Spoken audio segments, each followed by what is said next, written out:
नमस्कार, 12 बजे की 12 बड़ी खबरों में आप सभी दर्शकों का स्वागत है और मैं हूं आपके साथ अखंड राय। और आप देख रहे हैं उत्तर प्रदेश का तेजी से बढ़ता हुआ digital platform IBC 24 Uttar Pradesh Uttarakhand. 12 बजे की महत्वपूर्ण खबरों की शुरुआत करते हैं। आज आपको बता दें संविधान दिवस है और इस मौके पर देश की राष्ट्रपति दोनों सदनों को संबोधित कर रही है और यहाँ पर भी लखनऊ में, राजधानी लखनऊ में सीएम योगी आदित्यनाथ ने एक शपथ दिलाई है और इस शपथ में तमाम सीएम योगी के साथ तमाम मंत्रीगण भी मौजूद थे और कहीं ना कहीं आदर्शों और लोकतांत्रिक मूल्यों की ये शपथ दिलाई गई है। तमाम मंत्री जो उत्तर प्रदेश सरकार में हैं वो सभी लोग इस शपथ में शामिल थे और सभी ने संविधान के लोकतांत्रिक मूल्यों और आदर्शों की शपथ ली है। सामूहिक शपथ का ये कार्यक्रम रखा गया था जिसमें सीएम योगी की अध्यक्षता में तमाम जो मंत्री थे उन्होंने यहाँ पर सामूहिक शपथ ली है। आपको बता दें कि लगातार एक के बाद एक एक्सीडेंट्स की खबर आ रही है। लखीमपुर में एक ऐसा हादसा हुआ है जहां पर बारात से लौट रही एक कार नदी में जा गिरी जिसमें 6 लोग सवार थे, जिसमें 5 लोगों की नदी में डूबने से मौत हो गई, जबकि जो ड्राइवर है वो गंभीर रूप से घायल है या उसका इलाज चल रहा है और उसकी भी हालत नाजुक बताई जा रही है। यह हादसा देर रात हुआ है और इस हादसे में 5 लोग ऑन द स्पॉट मर गए थे और सबसे बड़ी बात है कि उनको मौका तक नहीं मिला कि वो नदी से बाहर निकल सके।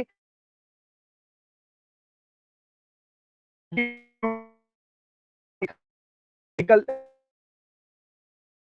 कि वहां पर घटना घटित हो जाती है जिसके बाद कई 5 लोगों की दर्दनाक मृत्यु हो जाती है और एक जो चालक है वो गंभीर रूप से घायल बताया जा रहा है। यही राजधानी लखनऊ में भी एक खबर आ रही है जहां पर एक बस हादसे का शिकार हो गई जिसमें 10 लोग घायल हो गए और एक की मौत हो गई। सुल्तानपुर से इटावा बारात जा रही थी जब यह हादसा हुआ। तो कहीं ना कहीं लगातार एक्सीडेंट्स की जो घटनाएं हैं वो लगातार बढ़ती जा रही है और ठंड शुरू है। ऐसे में कहीं ना कहीं कोहरा एक बड़ा कारण बन जाता है, लोगों को दिखाई नहीं देता, जिसकी वजह से वो कहीं ना कहीं इस तरीके के हादसे का शिकार हो जाते हैं और उनकी जान चली जाती है। तो कम से कम सावधानी बेहद जरूरी है। अगर आप भी कहीं रात में ट्रैवल करते हैं तो कम से कम सावधानी बरतें। अगर जरूरी ना हो तो ना जाएं और अगर जा रहे हैं तो जो भी नियम कायदे कानून है उसका पालन जरूर करें, नहीं तो आप भी हादसे का शिकार हो सकते हैं। अब चलते अपने सभी सहयोगियों के पास, एक एक करके हमारे साथी हमारे साथ जुड़ेंगे जो आज की बड़ी खबरें हैं वो बताएंगे। सबसे पहले हमारे साथ इंद्रवीर जुड़ रहे हैं। इंद्रवीर, कौन सी बड़ी खबर है रायबरेली से आज की? अखंड, मैं आपको बता दूं कि रायबरेली की जो खबर है वो खबर ये है कि अमेठी के सांसद, ये रायबरेली से खबर है क्योंकि किशोरी लाल शर्मा कई सारे रायबरेली की अगर बात करें तो एम्स है रायबरेली में, वहां पे वो एक सदस्यता होती है, वहां के वो सदस्य भी है और रायबरेली और अमेठी से केएल शर्मा का बड़ा पुराना नाता रहा है।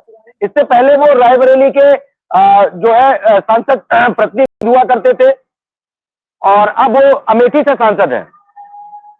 एक हमारे पास बाइट है एक एडवोकेट शकील अहमद खान की, वो मैं आपको सुनवाना चाहूंगा, पहले आप वो सुने। खान एडवोकेट और सुल्तान गांधी फ्रॉम रायबरेली, मेरे द्वारा हाई कोर्ट की लखनऊ खंडपीठ में एक रिट याचिका मुख्य निर्वाचन आयुक्त भारत सहित किशोरी लाल शर्मा के विरुद्ध 5 लोगों के विरुद्ध एक रिट जो दायर की गई है वो इस बाबत दायर की गई है कि इनके द्वारा तिरंगे के अपमान को लेकर एक मेरे ही द्वारा एफआईआर थाना कोतवाली में वर्ष 2012 में दर्ज कराई गई थी। रायबरेली कोतवाली? यस, रायबरेली कोतवाली में दर्ज कराई गई थी, जिसकी विवेचना आज भी प्रचलित है कोर्ट के आर्डर पर। और इस फैक्ट को जो मैंडेटरी था, इसको फॉर्म 26 के साथ शपथ पत्र में किशोरी लाल शर्मा ने 2024 में हुए संसदीय चुनाव में अपने नामांकन पत्र के शपथ पत्र में छिपाया है और फॉल्स एफिडेविट फाइल करके इन्होंने जघन्य अपराध कारित किया है, जो जन प्रतिनिधित्व अधिनियम की धारा 125A के तहत दंडनीय अपराध भी है। इसलिए इनके निर्वाचन को शून्य घोषित करने के लिए मेरे द्वारा याचिका लखनऊ खंडपीठ में दायर की गई है। याचिका में अगले सप्ताह मैं इन पर्सन स्वयं बहस करूंगा।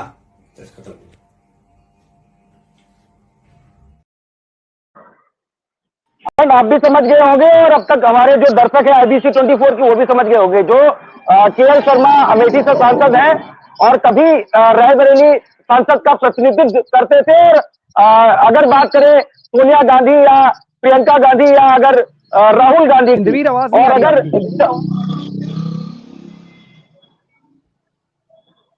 हेलो अभी आवाज आ रही है? नहीं इंद्रवीर, आवाज नहीं आ रही आपकी।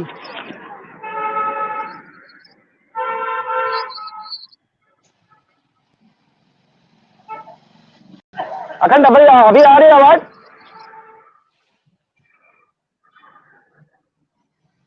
इंद्रवीर आप फिर से कनेक्ट करेंगे, आपकी आवाज नहीं आ पा रही है। तब तक हमारे दूसरे साथी अमनीश हमारे साथ जुड़े हुए हैं। अमनीश, कौन सी बड़ी खबर है कानपुर से आज की?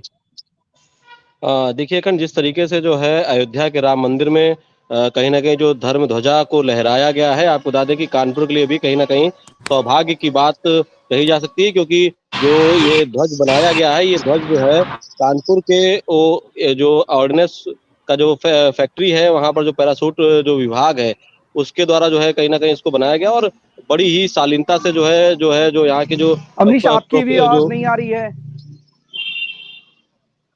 अखंड, आपकी आवाज बिल्कुल आदर्श, साफ आप सुन पा रहे आ हैं रही क्या? है। बिल्कुल बिल्कुल, आपकी आवाज बिल्कुल साफ आ रही है। जी आपकी आवाज आ रही है, लेकिन हमारी आदर्श आवाज की आवाज आ रही है, अमनीश और इंद्रवीर की आवाज नहीं आ रही।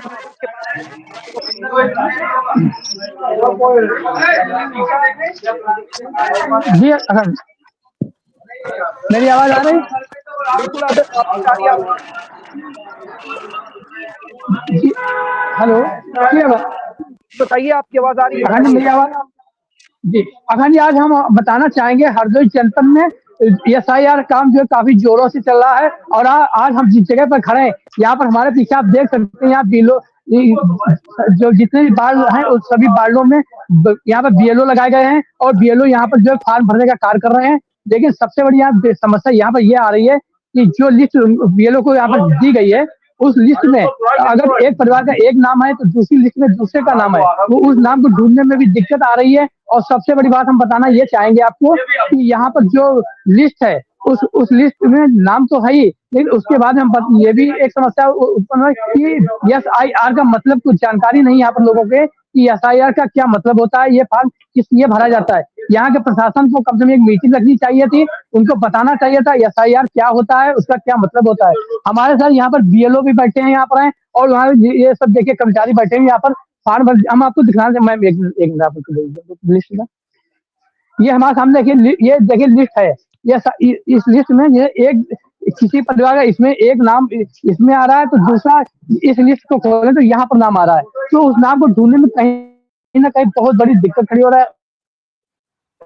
रही है। और दूसरी बात हम ये बताएं, SIR जो फॉर्म है तो उसमें ये इसकी लास्ट 4 दिसंबर रखी गई है, और 4 दिसंबर तक यहाँ पूरे यूपी में कार्य पूरा हो रहा है। हमारे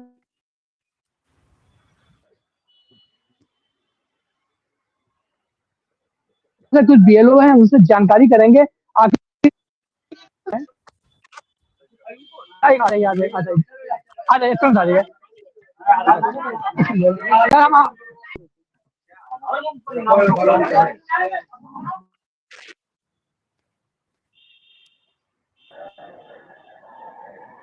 आवाज आ रही है अखंड?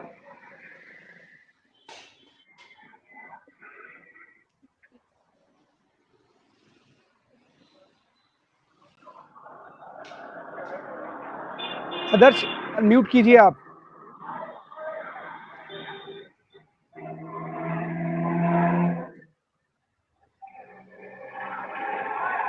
अखंड, मेरी आवाज आ रही है आपको?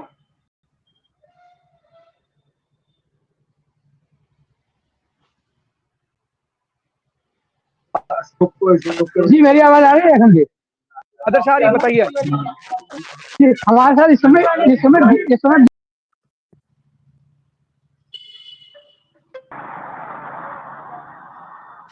मेरी आवाज आ रही है अखंड? इंद्रवीर, आवाज आ रही है आपकी, आप बताइए। चलिए अखंड, देखिए मैं बता दूं, जैसे मैंने बताया कि ये KL शर्मा के खिलाफ एक पिटीशन दाखिल की गई थी 2012 में, रायबरेली में। पिटीशन नहीं, सॉरी, FIR लिखवाया गया था। और ये शकील अहमद एडवोकेट की बाइट अभी हमारे दर्शकों ने सुनी। इन्होंने लखनऊ हाई कोर्ट में एक पिटीशन दाखिल करी थी, और उसमें राष्ट्रीय ध्वज के अपमान से लेकर के अगर बात करें तो इनकी जो सांसद पद है अभी, उसको शून्य की मांग भी की जा रही है। क्योंकि इन्होंने खुद बताया कि इन्होंने जो अपनी इनकी ये रही मुकदमे की जो 2012 में मुकदमा लिखा गया था, 12 दूनी 24, मतलब 12 से विवेचना प्रचलित थी और किसी मुकदमे में प्रचलित कंप्लीट विवेचना नहीं हुई, और ये शहर कोतवाली रायबरेली में लिखा गया था अखंड, और इसमें राष्ट्रीय ध्वज को अपमानित करने का मुकदमा पंजीकृत कराया गया था इन्हीं के द्वारा, और इसमें 5 लोग और भी थे, जिसमें जो है अब लखनऊ हाई कोर्ट में एक रीड है, जिसमें अगले हफ्ते ये खुद इसकी सुनवाई करेगी माननीय न्यायालय, और ये खुद उसमें बहस करेंगे एडवोकेट, जो कि ये रायबरेली के ही है, शकील अहमद जी, और इन्होंने कल मीडिया से रूबरू होते हुए जानकारी दी कि इनकी जो सदस्यता है एमपी की, वो जो है शून्य की जाए, क्योंकि इसमें इन्होंने 2024 के लोकसभा चुनाव में अपनी जो ये धाराएं थी, ऐसा जो भी इनका मुकदमा पंजीकृत था, इसको जो है एफिडेविट लगा करके वहां पे छुपा दिया गया। इन्होंने स्पष्टीकरण नहीं दिया था जब नामांकन किया गया। तो ये एक गंभीर मुद्दा है, और इस गंभीर मुद्दे पर इन वकील जो शकील अहमद जी हैं, इन्होंने याचिका जो दायर करी है, उस पर अगले हफ्ते ही सुनवाई है, और ये खुद से उसकी बहस करेंगे। इन्होंने मीडिया से कल जानकारी देते हुए केएल शर्मा अमेठी सांसद कांग्रेस के, इनके साथ ये जो याचिका हुई है, इस पे ये पूरी जो है खबर IBC 24 के पास है, और इसको हम दिखा भी रहे हैं। जी अखंड। बिल्कुल इंद्रवीर, देखिए जिस तरीके से ये पूरी खबर निकल करके सामने आ रही है, और सांसद ही उनकी शून्य करने की बात कर रहे हैं जो अधिवक्ता हैं, साफ तौर पर कहीं ना कहीं एक पिटीशन है और हाईकोर्ट में खुद बहस करने की बात कर रहे हैं। राष्ट्रीय ध्वज के अपमान का उनके ऊपर आरोप लगा है। लेकिन सबसे बड़ी बात है कि जब आप लोकसभा का चुनाव लड़ने जा रहे हैं और एक आप बड़ी पार्टी से ताल्लुक रखते हैं, और आप जब इलेक्शन में जाते हैं, पारदर्शी तरीके से तमाम छोटी छोटी जानकारी की वजह से किस तरीके से लोगों की सदस्यता चली गई है, ये हमने देखा है, उत्तर प्रदेश में देखा है कि किस तरीके से 2 पैन कार्ड के मामले में कहीं ना कहीं जो न सिर्फ अब्दुल्ला आजम बल्कि उनके पिता आजम खां को भी सजा हुई है। तो क्या छोटी सी जानकारी अब कहीं ना कहीं जो अमेठी के सांसद हैं केएल शर्मा, उनके लिए क्या गले की फांस बनती हुई नजर आ रही है? जब ये पूरी खबर निकल करके सामने आ रही है, जब जो शकील अहमद है आपको बहस करने की बात कर रहे हैं, तो क्या इस पूरे मामले पर जो अमेठी के सांसद है, क्या उनका इस पर कोई रिश्ता है, बातचीत करने का प्रयास किया आपने इंद्रवीर? नहीं अखंड कोशिश की गई और अभी तक कांटेक्ट नहीं हो पाया है, बट अभी जो है थोड़ी देर बाद IBC 24 उनसे एक बार फिर से कांटेक्ट करने की कोशिश करेगी और करेगा। यहाँ का संवाददाता जो भी होगा उससे बात होगी, और बात करने के बाद इस पर हम लोग जो आगे की फॉलोअप होगा वो भी हम अपने दर्शकों तक पहुंचाएंगे कि आखिर अमेठी के सांसद और रायबरेली में कई सारी सरकारी जगह, चाहे वो दिशा की मीटिंग हो, चाहे वो एम्स हो, कई जगह जो है सदस्य भी है वो रायबरेली की ही कार्य प्रणाली में सरकारी, तो उनसे भी बात करने की कोशिश IBC 24 करेगा, और जब बात होगी तो वो भी हम अपने दर्शकों तक जरूर पहुंचाएंगे अखंड कि आखिर इसमें केएल शर्मा अमेठी सांसद कांग्रेस के उनका क्या पक्ष है। जी बिल्कुल इंद्रवीर, कहीं ना कहीं बड़ी गले की बात बन सकती है उनके लिए अगर उन्होंने दिखाई है कि आपराधिक अगर मामला, अगर देखिए FIR दर्ज हुई है तो आपराधिक मामला है, और अगर आपराधिक मामले को उन्होंने छिपाया तो कहीं ना कहीं उनके लिए बड़ी गले की फांस बन सकता है। और सबसे बड़ी दिक्कत है या सबसे बड़ी परेशानी है कि आखिरकार इस मामले में कोर्ट अपना क्या फैसला सुनाता है, ये भी देखने वाली बात होगी। लेकिन फिलहाल अमेठी के जो सांसद है उनका क्या पक्ष है, उस पर वो क्या इस पूरे मामले पर कहते हैं, ये भी देखना बहुत जरूरी होगा। बहुत बहुत धन्यवाद इंद्रवीर इस तमाम जानकारी के लिए आपका। आदर्श हमारे साथ बने हुए, आदर्श बात कीजिए आप।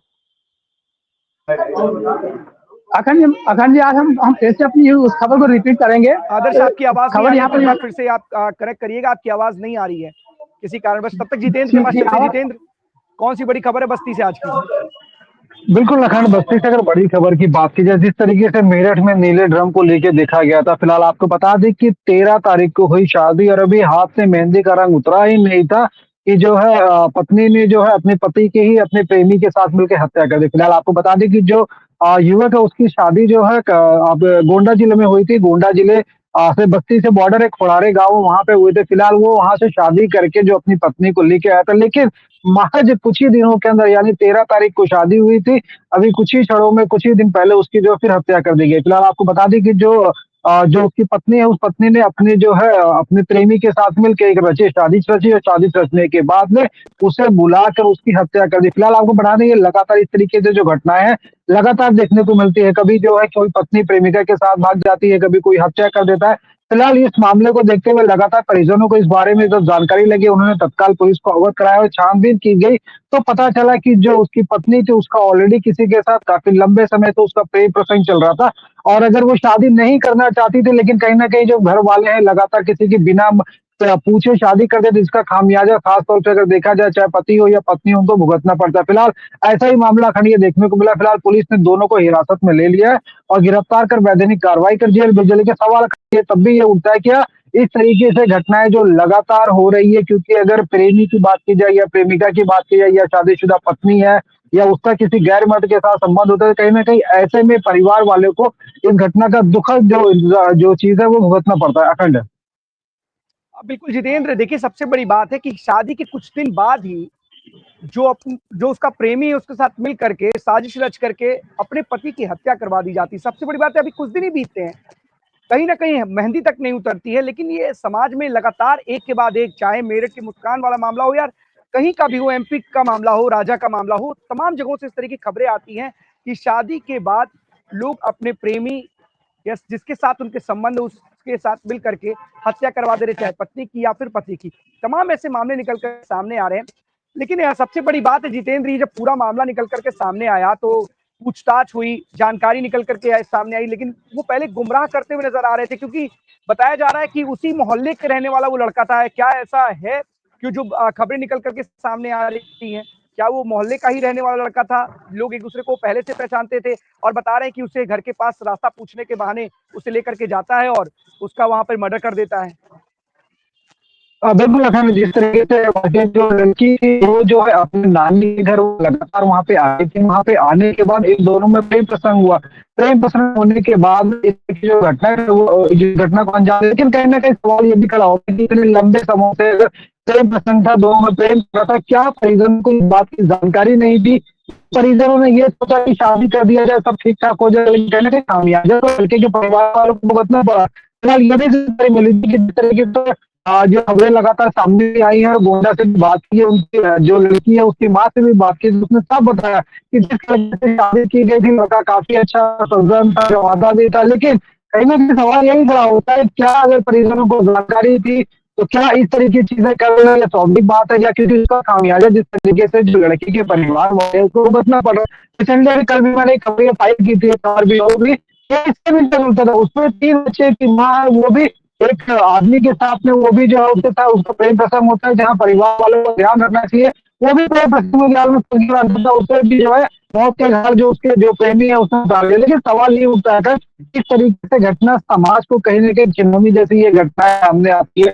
परिवार के बारे में कोई नहीं सोचता, लेकिन इस तरीके की चीजें हो रही है तो ऐसी बात है कि इसका जो खामियाजा है, जिस तरीके से जो घटना हुई है, लड़के के परिवार वालों को भुगतना पड़ रहा है। ये भी बस इस बात सच है कि जो लड़का है उसे प्रॉपर उसे गाड़ी से बैठाता था, लेके जाता था, उसको लेके जाता था, तो परिवार वालों को इसकी भनक क्यों नहीं लग पाई? लगातार फ़ोन पे टच में थे, कि जानकारी क्यों नहीं दी? तो सवाल ये निशान खड़े होते हैं। फिलहाल इस मामले में पुलिस ने तो कार्रवाई की है, लेकिन कहीं न कहीं जो परिवार जो लड़के के परिवार वाले उसके ऊपर ये दुःख का पहाड़ टूट पड़ा है। अखंड।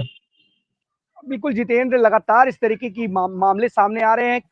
अभी तुरंत एक मामला आया कि कमला पसंद के जो मालिक हैं उसकी बहू ने भी आत्महत्या कर ली है। जानकारी जो निकल करके सामने आ रही है कि पति ने दूसरी शादी कर ली थी एक्ट्रेस से, जिसके बाद उसने आत्महत्या कर ली। उसने कहीं ना कहीं अपनी जीवन लीला समाप्त कर ले रहे हैं, कोई किसी की हत्या कर दे रहा है। तमाम ऐसे मामले एक के बाद एक लगातार आ रहे हैं और कहीं ना कहीं समाज में एक गलत मानसिकता, यूं कहे कि गलत एक समाज में मैसेज दे रहे हैं कि कहीं कोई भाग जा रहा है, कोई एक तरफा प्यार में किसी की हत्या कर दे रहा है, कोई किसी को ब्लैकमेल कर रहा है, कोई शादी न करने के चक्कर में किसी की हत्या कर दे रहा है, कोई शादी हो गई उसके बाद अपने प्रेमी के साथ मिलकर के अपने पति की हत्या कर दे रहा है। तमाम ऐसे मामले लगातार एक के बाद एक आते चले जा रहे हैं, जो कहीं ना कहीं सवाल खड़ा करते हैं उन आपसी रिश्तों पर, उन खून के रिश्तों पर, जिस पर लोग सबसे ज्यादा एतबार और भरोसा करते हैं। हालात ये हो चुके हैं कि कहीं ना कहीं इस रिश्ते पर भी अब लोगों पर कहीं ना कहीं प्रश्न चिन्ह लगता हुआ नजर आ रहा है कि आखिरकार जो उसमें सच्चाई है, जो उसमें मर्यादा है, क्या वो आगे भी बनी रहेगी या फिर यूं ही कभी दहेज के लालच में, कोई किसी को प्रॉपर्टी के लालच में कोई अपने प्रेम के लालच में, कोई प्रेमिका के लालच में, तमाम ऐसे मामले लगातार एक के बाद एक आते चले जा रहे हैं, जो कहीं ना कहीं संदेह की स्थिति इन रिश्तों पर, कहीं ना कहीं जो 7 जन्मों वाले जो रिश्ते हैं उस पर संदेह की स्थिति पैदा करते हुए नजर आ रहे हैं। और शायद यही कारण है कि लगातार लोगों के मन से या कहीं ना कहीं जो पवित्र रिश्ता है पर भी अब संदेह जैसी स्थितियां लगातार पैदा होती जा रही है। फिलहाल जितेंद्र ने जो खबर बताई है बस्ती से, वो हैरान कर देने वाली है कि शादी के महज 10 दिन के भीतर ही एक पत्नी अपनी प्रेमी के साथ मिलकर के कैसे अपने पति को मौत के हवाले कर देती है। किस तरीके के दुखों को उसके परिवार को बीता होगा, शायद ये समझ लड़की के लिए अगर उनकी शादी नहीं करती बाद भाग जा रही है, चल रहा है कहीं बाराती नहीं चक्कर में कुछ रुपयों के लालच में वापस लेके चला जा रहा है। तमाम ऐसे मामले आ रहे हैं जो कहीं ना कहीं तो इस तरीके के रिश्ते नजर आ रहे हैं। बिल्कुल अखंड, अगर समय हो तो मैं दूसरी खबर पर भी जाना चाहूंगा कि बस्ती से ही दूसरी खबर की भी बात की जाए, क्योंकि इस तरह से देखा जा रहा है कि लगातार जो है इलेक्शन कमीशन लगातार जो एसआईआर को लगातार एक्टिव और उस पर जो है लगातार लोगों को ये भी कहा जा रहा है कि अपने फॉर्म भर। तो कहीं ना कहीं एक चीज खास तौर पर देखी गई है अखंड की एसआईआर फॉर्म को लेके बीएलओ के द्वारा या उनके जनप्रतिनिधियों के द्वारा लगातार जो फॉर्म लोगों को बांटे जा रहे हैं उसको भर के सबमिट किया। लेकिन एक चीज खास तौर पर देखा जा रहा है कि एसआईआर फॉर्म भरने के बाद के लिए बीएलओ द्वारा देने के बाद में कहीं ना कहीं जो राजनीतिक दल है, मैं किसी पार्टी का नाम नहीं ले रहा हूँ, लेकिन जो राजनीतिक दल है कहीं ना कहीं वो अपने वोटरों को उनके फॉर्म सबमिट करने के लिए, उनका फॉर्म भरने के लिए लगातार उनके घरों पे जा रहे हैं, उनका फॉर्म भर के सबमिट कर रहे हैं, जमा कर रहे हैं। कहीं ना कहीं अपने वोटरों को जो है वाकई में वो इस फॉर्म के जरिए चिन्हित भी करना चाहते हैं या उनको लगता है कि शायद ये मेरे वोटर है। तो कहीं ना कहीं ये लगातार मामला देखने को मिल रहा है। और लेकिन एक चीज और देखी गई कि जिस तरीके से अन्य जनपदों से कई जगह से लगातार खबरें भी आ रही है कि बीएलओ द्वारा कभी कहीं जहर खा लिया जा रहा है, कहीं इस्तीफा दे दिया रहा है। तो बस्ती में भी ऐसी घटना देखने को मिली है कि बीएलओ ने जो भी इस्तीफा दिया, यहाँ पे बगल बस्ती के बगल के जनपद गोंडा का कल जिस तरीके से हाल सभी ने देखा कि एक बीएलओ जो वो छुट्टी मांग रहे थे, उसे छुट्टी जब नहीं मिलती है तो वो जहर खा लेती है। तत्कालीन जो वहाँ के जो जिलाधिकारी है प्रियंका निरंजन, उनको वहां पहुंचती है, उनको तत्काल जो है मेडिकल कॉलेज में भिजवाया जाता है। तो कहीं ना कहीं निशान ये खड़ा होता है कि एसआईआर फॉर्म को लेकर उसको भरने के लिए जो जिम्मेदारियां हैं, जिस तरीके उसको तत्परता दिखाई जा रही है, कहीं ना कहीं 4 तारीख का ये फाउंडेशन की 4 तारीख तक सबमिट करना है। तो कहीं कहीं ने निशान काफी जो है लंबा जो है ये जो टारगेट दिया गया कि किसी तरीके इसको पूरा किया जाए। तो बस्ती में भी जो राजनीतिक दल है कहीं ना कहीं अपने अपने वोटरों को, अपने जो उनके वोटर है उनको रिझाने के लिए या यूं कहें कि उनका अपने वोटरों को मजबूत करने के लिए अब उनके एसआईआर फॉर्म भरते हुए भी दिखाई पड़ रहे हैं अखंड। बिल्कुल जितेंद्र सही कह रहे हैं आप। राजनीतिक दलों में हलचल है कि सबसे ज्यादा हलचल समाजवादी पार्टी में है, क्योंकि समाजवादी पार्टी के जो राष्ट्रीय अध्यक्ष हैं अखिलेश यादव, वो साफ तौर पर बोल रहे हैं कि 50,000 से ज्यादा वोट काटे जा रहे हैं विधानसभा में। तो कहीं ना कहीं उनको जानकारी मिली है कि ऐसा शायद वोट काटा जा रहा है। और सबसे बड़ी बात है कि आपको जानकारी होगी, जो मैं अभी तक जानकारी जुटा पा रहा हूं उसमें एक जो सबसे बड़ी चीज है वो निकल करके सामने आ रही है कि एसआईआर में जो सबसे महत्वपूर्ण बात आ रही है ये है कि कई लोगों के एक नहीं 2-2 वोटर आईडी कार्ड बने, 2-2 3-3 जगह से अलग अलग जगहों से बने। किसी में पति का नाम दर्ज है, किसी में पिता का नाम दर्ज है। तमाम ऐसी जगहों पे अलग अलग जगहों पर लोगों ने अपने वोटर आईडी कार्ड बनवा रखे हैं। और इसीलिए एसआईआर की प्रक्रिया बेहद जरूरी है। एक देश है अगर अपना मत का अधिकार आप एक जगह ही कर सकते हैं। ऐसा थोड़ी ना कि आज अभी दिल्ली में इलेक्शन तो आप दिल्ली के मताधिकार का प्रयोग करें, फिर अगर उत्तर प्रदेश में तो आप उत्तर प्रदेश आकर के अपने मताधिकार का प्रयोग करें। ये तो सरासर बेईमानी है। और एसआईआर उसी का प्रक्रिया का कहीं ना कहीं एक पूरा का पूरा प्रारूप है। लेकिन सवाल ये महत्वपूर्ण है, इस तरीके से बीएलओ और शिक्षकों की जिम्मेदारी डाली जा रही है, यह अपने आप में गंभीर विषय है, क्योंकि इतने कम समय में उन लोगों को इतनी बड़ी जिम्मेदारी दी गई है। ये आसान काम है। मतदाताओं को, जैसे अभी आदर्श भी हमारे साथ जुड़े, अभी बीएलओ से बात भी करेंगे हम कि आदर्श से किस तरीके से बता रहे हैं कि एक फॉर्म, एक लिस्ट दी जा रही है, लिस्ट में एक आदमी का नाम आगे है, फिर लिस्ट में उसी घर वाले का नाम किसी दूसरी जगह पे, तो खोजना भी अपने आप में आसान काम नहीं है। और बीएलओ को फॉर्म देने भी है, फिर जमा भी करना है, सारी जिम्मेदारी उसी कंधों पर है। तो इस तरीके की घटनाएं जो आ रही हैं, कोई जहर खा के मर जा रहा है, कोई जहर खा ले रहा है, उसको इलाज के लिए भर्ती कराया जा रहा है, तो सबकी अपनी जिम्मेदारियां हैं। कम से कम ये तय करना चाहिए। इलेक्शन कमीशन पर सवाल नहीं खड़े हो रहे, किसी प्रशासनिक अमले पर सवाल नहीं खड़ा हो रहा है। सवाल ये महत्वपूर्ण है कि आखिरकार इतने कम समय में इतनी जल्दबाजी क्यों है? क्यों 1 महीने के अंदर ही भीतर भर करके देना है? अगर जो जेन्युइन होगा, आपके पास पूरे संसाधन उपलब्ध है, उन साधनों के द्वारा आप चेक कर सकते हैं। 1 महीने के भीतर आपने पूरी प्रक्रिया कराने की बात कह डाली, क्या आसान है? कुछ लोग तो छूट भी जाएंगे, कुछ लोगों को इस प्रक्रिया का पता भी नहीं है कि आखिरकार किस तरीके से इस प्रक्रिया का पालन किया जाए। तो तमाम ऐसी समस्या है जिसका कम से कम समाधान निकालना चाहिए और डेडलाइन है इसको थोड़ा और बढ़ाना चाहिए, क्योंकि इस डेडलाइन में आपने इतना बड़ा काम करने के लिए छोटा मोटा प्रदेश है क्या उत्तर प्रदेश? क्या 2-4 करोड़ लोगों का प्रदेश है क्या कि आप बहुत जल्द गए, इतने सारे लोग हैं मिलके जुट के काम कर लेंगे? सबके ऊपर जिम्मेदारी है, बीएलओ के ऊपर है, शिक्षकों को लगाया गया, तमाम ऐसी जिम्मेदारी इनके ऊपर तय की गई है। बताया जा रहा है कि सुबह से उठ करके देर शाम तक शिक्षक लगातार अपनी ड्यूटी में ही परफॉर्म कर रहे हैं और सबसे बड़ी बात है कि उसके साथ में स्कूल भी खुले हुए हैं। तो ऐसे कैसे हो सकता है कि स्कूल भी चलाएंगे और ये फॉर्म भी भरवाएंगे? तो इस तरीके के जो कम से कम कार्य प्रणाली है, कम से कम इस पर विचार करना चाहिए, जिम्मेदारी तय करनी चाहिए, लेकिन इतना भी नहीं करना चाहिए कि कहीं ना कहीं लोगों की जिंदगियों पर जोखिम भरा एक पूरा का पूरा कदम हो। जितेंद्र, जरूर इस खबर पर नजर बनाए रखिएगा, क्योंकि एसआईआर एक बड़ी समस्या के रूप में लगातार देखने को मिल रहा है और कहीं ना कहीं बीएलओ भी इससे बड़े परेशान है। उनकी भी हमें समस्या समझनी चाहिए, उनकी परेशानी हमें समझनी चाहिए और प्रशासनिक अमलों को भी उनकी परेशानी समझनी चाहिए। जो भी जरूरी कदम है इसके लिए जरूर उठाएं। अगर थोड़े दिन ये डेडलाइन बढ़ाई जा सके तो बढ़ाई जाए, ऐसा ना हो कि किसी के ऊपर वर्क प्रेशर में किसी की जिंदगी चली जाए। तमाम ऐसी खबरें आ रही। जितेंद्र, बहुत बहुत धन्यवाद आपका तमाम जानकारी के लिए।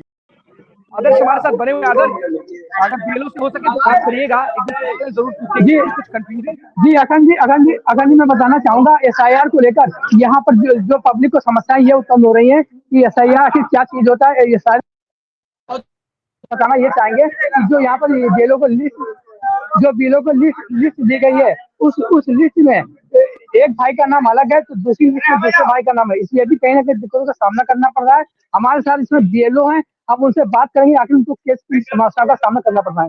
सर बीएलओ सर एक मिनट आ जाइए, आप आ जाइए लाइव एक मिनट सर। अब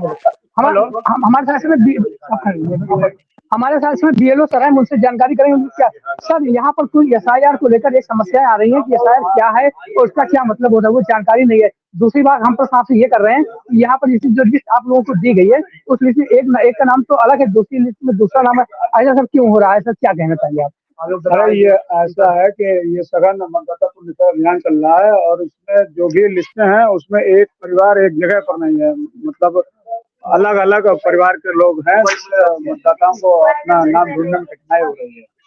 और सर यहाँ पर सर जो महिलाएं आ रही हैं, हम क्योंकि 4 दिसंबर जो इसकी लास्ट डेट है, इतने कम समय में आपको बहुत बड़ी जिम्मेदारी दी गई है और 4 दिसंबर तक काम को पूरा भी करना है और ये अभी तक सर जो काम हम जैसा देख रहे हैं कि एक भाई का नाम बच्चे में तो उसमें काफी समस्या क्या लेगा? हाँ, उसमें समस्याएं बहुत आ रहे हैं, इसलिए हम लोग दिन रात जो है इस कार्य में लगे हुए हैं और हर एक मतदाता को यहीं पर बुला रहे हैं और उसको सूची दिखा रहे हैं और फिर उसके बाद जो है गणना प्रपत्र दे रहे हैं, तो तमाम कठिनाइयां भी आ रही हैं।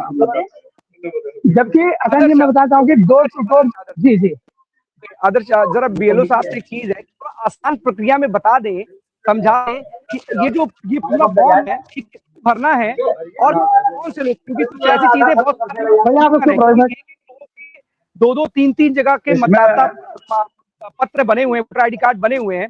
सबसे बड़ी समस्या है, कई ऐसी जानकारियां निकल करके सामने आती, तो कौन सी महत्वपूर्ण डॉक्यूमेंट्स के साथ जो फॉर्म है उसको फिल करके दे। सुन पा रहे हैं? अभी डॉक्यूमेंट्स कोई नहीं मांगे गए हैं। अभी आपको आधार नंबर डालना है और उसमें अपना नाम, माता का नाम, पिता का नाम और ऊपर एक फोटो लगानी है और साइन करके देना है आपको। अभी डॉक्यूमेंट्स कोई नहीं मांगे गए हैं, डॉक्यूमेंट्स 9 दिसंबर से मांगे जाएंगे जो भी है। अच्छा, एक चीज ये है क्योंकि उसमें वैकल्पिक पत्र लिखा हुआ है कि वैकल्पिक आधार के कॉलम के आगे आधार आवश्यक नहीं है। आधार सर पहले आप सर का सुन लीजिए, उसके बाद जवाब दीजिए। अखंड जी बोलिए। जी, वैकल्पिक लिखा हुआ आधार के आगे, तो वैकल्पिक जो लिखा है तो इसका मतलब आधार जरूरी नहीं है ना? जी जरूरी नहीं है। आधार के जो है आप उसमें देना चाहें तो दें, ना देना चाहें तो ना दें, आवश्यक नहीं है। केवल बीएलओ जितनी जिम्मेदारी मिली है यही चीज है, इसके अलावा कुछ नहीं करना है। हाँ, अभी जो है डॉक्यूमेंट्स बाद में लिए जाएंगे, अभी तो खाली आपका नाम भैया आप शोरगुल लगा थोड़ी देर के लिए देना है आपको और नीचे उसमें गणना पत्र पर साइन करना है और फोटो लगानी है, यही चीजें आवश्यक हैं। सवाल है वो आपसे संबंधित है, वो सवाल बेहद महत्वपूर्ण है क्योंकि आप भी सुन रहे होंगे लगातार जिस तरीके का वर्क प्रेशर आ रहा है आप लोगों पे और आप भी बोल रहे हैं कि दिन रात मेहनत करनी पड़ रही है। क्या ये जो डेडलाइन दी गई है 1 महीने की, क्या वो डेडलाइन बेहद कम है? बहुत सारे ऐसे मामले आए जहां पर लोग जहर खा के आत्महत्या कर ले रहे हैं, मर जा रहे हैं, या किसी को ब्रेन हेमरेज हो जा रहा है, लगा रहे हैं कि किसी को ब्रेन हेमरेज हो गया इस केवल एसआईआर फॉर्म भरवाने के चक्कर में। आप इसको कैसे देखते हैं? क्या समय बहुत कम है, समय जी समय बहुत कम है, और लेकिन हमको उस कम समय में सारा वर्क ये पूरा करना है एसआईआर का। चुनाव आयोग से आप क्या कहना चाहेंगे? देखिए किस तरीके की चुनौतियों का सामना करना पड़ रहा है और आखिरकार ये समय कम क्यों है, जरा बताइए, क्योंकि वो भी कम से कम जाने तो कि आपका दर्द क्या है, क्योंकि बहुत सारी चीजें आ रही हैं। ये तो प्रशासन की तरफ से जो भी हमें निर्धारित समय दिया गया है, हम उसी में उस कार्य को पूरा कर रहे हैं सर। एक चीज और, पूरा करने की कोशिश आप कर रहे कार्य हैं, की शुरुआत, ये बहुत जरूरी हम सुबह 8 बजे से भैया थोड़े हमें चुप रहो यार, हम सुबह 8 बजे से और शाम के 7-8 बजे जाता है, तब तक वर्क करते रहते हैं बराबर। मतदाताओं को बुलाते रहते हैं और उनसे एसआईआर फॉर्म भरवाते हैं। आप सभी जो जिम्मेदार लोग हैं, जो जिम्मेदार अधिकारी हैं, आपके ऊपर भी जिम्मेदारी है, समझ में आता है। इन सभी लोगों की जिम्मेदारी को समझे, किस तरीके से इनके कंधों पर आपने जिम्मेदारी दे दी है, एक डेडलाइन दे दी है, किस डेडलाइन के भीतर फॉर्म भर के जमा करना है, उनको फॉर्म देना भी है, उनको फॉर्म लेना भी है। तो आप जिम्मेदारी को भी, एक व्यक्ति के ऊपर क्या इतना बोझ लादना उचित है कि सुबह 7 बजे से एक व्यक्ति काम करने के लिए निकलेगा और शाम के 7, 8, 9 भी बज जाएंगे, तब तक वो काम करता रहेगा? ऐसी कौन सी जल्दबाजी है? सबसे बड़ा सवाल ये है, आखिरकार क्या इनकी जिंदगी इंपॉर्टेंट नहीं है, इनके परिवार वालों की जिंदगी इंपॉर्टेंट नहीं है? क्या काम करने की अलग से कोई आप लोग कुछ और भी चीजें दे रहे हैं? ठीक है, आपका काम है, एक प्रोसेस, एक प्रक्रिया है, उसका पालन आप करा रहे हैं, लेकिन इनकी समस्या को भी समझना आपके लिए बेहद जरूरी है। इनको समझना चाहिए कि जितने भी बीएलओज हैं, जो भी शिक्षक लगाए गए हैं इस ड्यूटी में, सवाल कर रहा है, समझना बेहद जरूरी है आपका। किस तरीके से परेशान है ये लोग, तमाम ऐसी खबरें आ रही, कोई जहर खा ले रहा है, कोई किसी को परेशानी हो रही है, उनको समस्या छुट्टी तक नहीं मिल पा रही है। अगर किसी की जेन्युइन समस्या है तो छुट्टी देने में दिक्कत है, और को लगाइए आप। जी, जब तक 4 दिसंबर तक ये है, जब तक ये वर्क चलेगा, तब तक सारी छुट्टियां प्रशासन ने कैंसिल करनी है हम लोगों को जिंदा काम करना है, एसआईआर का ही काम करना है, और किसी तरीके से उसको पूरा करना है, चाहे जैसे हार्ट अटैक आ जाएगा, किसी को कोई बीमार हो, कैंसिल हो जाएगी, क्या तरीका है? भैया थोड़ा शांत हो जाओ भैया। सर, जो भी निर्धारित समय दिया गया है हमको प्रशासन की तरफ से, तो हम पूरी कोशिश कर रहे हैं, और इसके अलावा तो कुछ कह नहीं सकते, क्योंकि जो दायित्व है, जो जिम्मेदारियां हैं, वो तो हमें पूरी करनी है। ये देखिए प्रशासनिक अमला जो आप लोग बड़ी आसानी से जिम्मेदारियां तय कर देते हैं, जरा देखिए इस चेहरे के पीछे भी कई दर्द हैं, वो बयां नहीं कर सकते, क्योंकि आपने तो जिम्मेदारी तय कर दी है कि हमको करना है, ऐसा काम करके लाना है, कैसे भी करके लाइए, टारगेट पूरा करना है, टारगेट ही है। लेकिन तब भी ठीक है, किसी की जरूरी समस्या समझनी बेहद जरूरी है। कोई परेशान है तो वापस नहीं ला पाएंगे, मतदाता को जोड़ सकते हैं, हटा सकते हैं, उसके बहुत समय है आपके पास, अभी चुनाव में भी काफी समय है, लेकिन लोग चले जाएंगे तो उनको वापस नहीं लाया जा सकता। प्रशासनिक अमला लोगों की मदद के लिए, तो अधिकारी कर्मचारी इसमें कहीं ना कहीं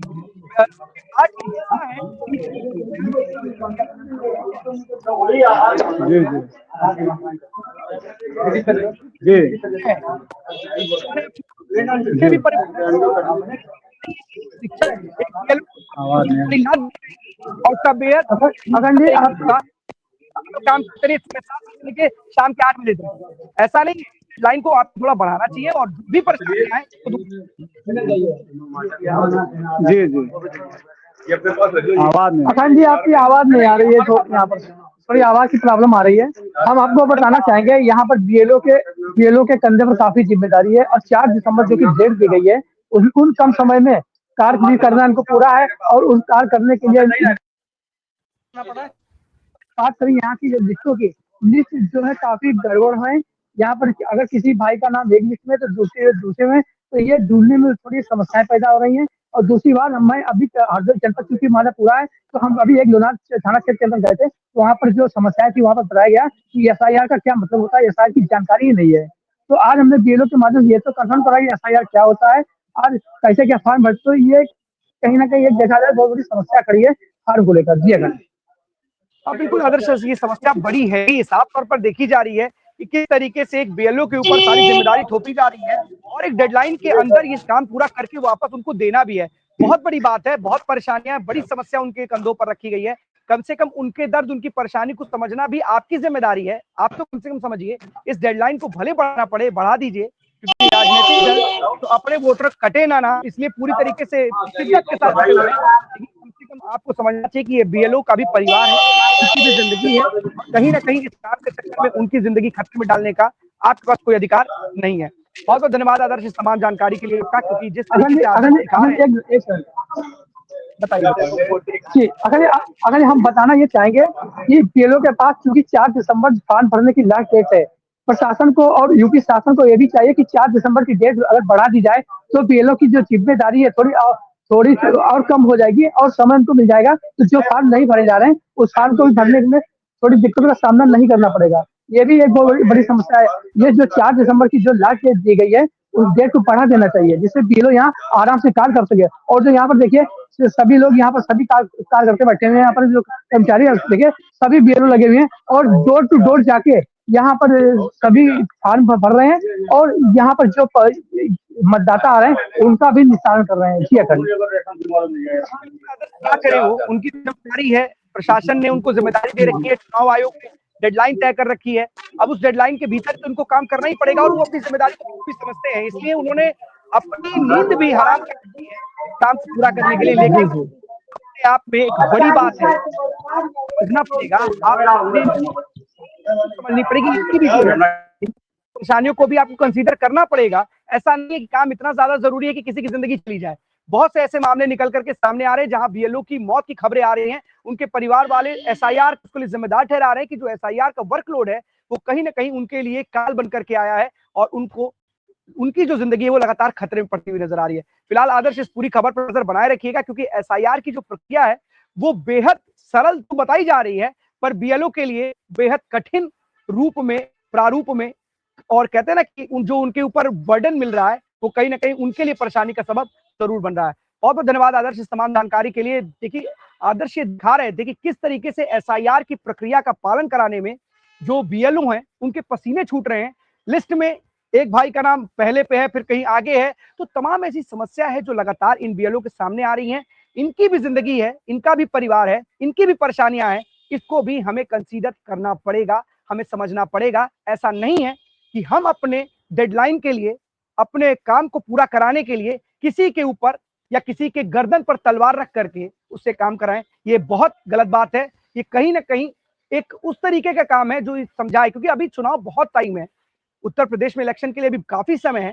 ऐसे में कोई डेडलाइन तय करना, वो भी 1 महीने की, शायद समझ से परे। बहुत बड़ी आबादी वाला देश है और प्रदेश है, और यहाँ पर अगर इस तरीके की स्थितियां पैदा होंगी कि बीएलओ के ऊपर जो वर्कलोड है वो बढ़ता जाएगा, तो कहीं ना कहीं समस्याएं बढ़ेंगी और ये बीएलओ परेशान होकर के कहीं ना कहीं जो खबरें आ रही हैं, देखिए इस खबरों की सच्चाई तो बीएलओ उनके परिवार वाले जानते हैं, लेकिन कहीं ना कहीं वो जरूर परेशान है। कोई नौकरी से इस्तीफा दे रहा है, तमाम ऐसी खबरें आ रही हैं, तो कहीं ना कहीं उनके ऊपर वर्कलोड है, वर्क प्रेशर है, जिसकी वजह से वो इस तरीके को या इस तरीके से काम करने में अपने आप को असमर्थता, कहते हैं अपनी असमर्थता जाहिर कर रहे हैं और परेशान नजर आ रहे हैं। जो लोग काम कर रहे हैं वो करते हुए नजर आ रहे हैं, चाहे वो सुबह 6 बजे उठे, 7 बजे उठे या शाम के 9 बजे तक देर रात उनको काम करना पड़े, लेकिन वो काम करते हुए नजर आ रहे हैं। जो भी जिम्मेदारी उनके कंधों पर दी गई है वो उसे पूरा करने के लिए प्रतिबद्ध नजर आ रहे हैं। और यही कारण है कि चाहे एक एक कर्मचारी, बहुत जगहों पर, ऐसा नहीं पूरे उत्तर प्रदेश की बात करें तो हर जगह अपनी जो कर्मचारी है वो जिम्मेदारी के साथ गांव में निकल रहा है, फॉर्म दे रहा है, फॉर्म भर रहा है और कलेक्ट कर रहा है।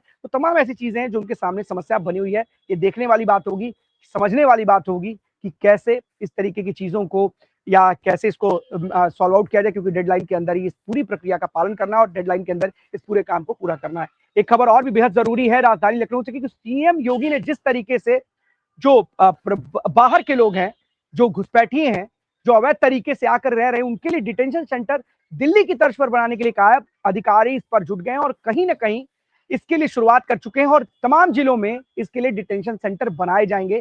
कई जगहों पर राजधानी लखनऊ में ही झुग्गी झोपड़ियां लगी हुई हैं और इन झोपड़ियों में अब तलाश की जाएगी कि क्या बांग्लादेशी हैं, अवैध घुसपैठी यहाँ पर रह रहे हैं, और उनको बकायदा एक जगह पर, चाहे सरकारी इमारतों में या कोई भी डिटेंशन सेंटर दिल्ली की तर्ज पर बनाया जाएगा, वहां पर रखा जाएगा।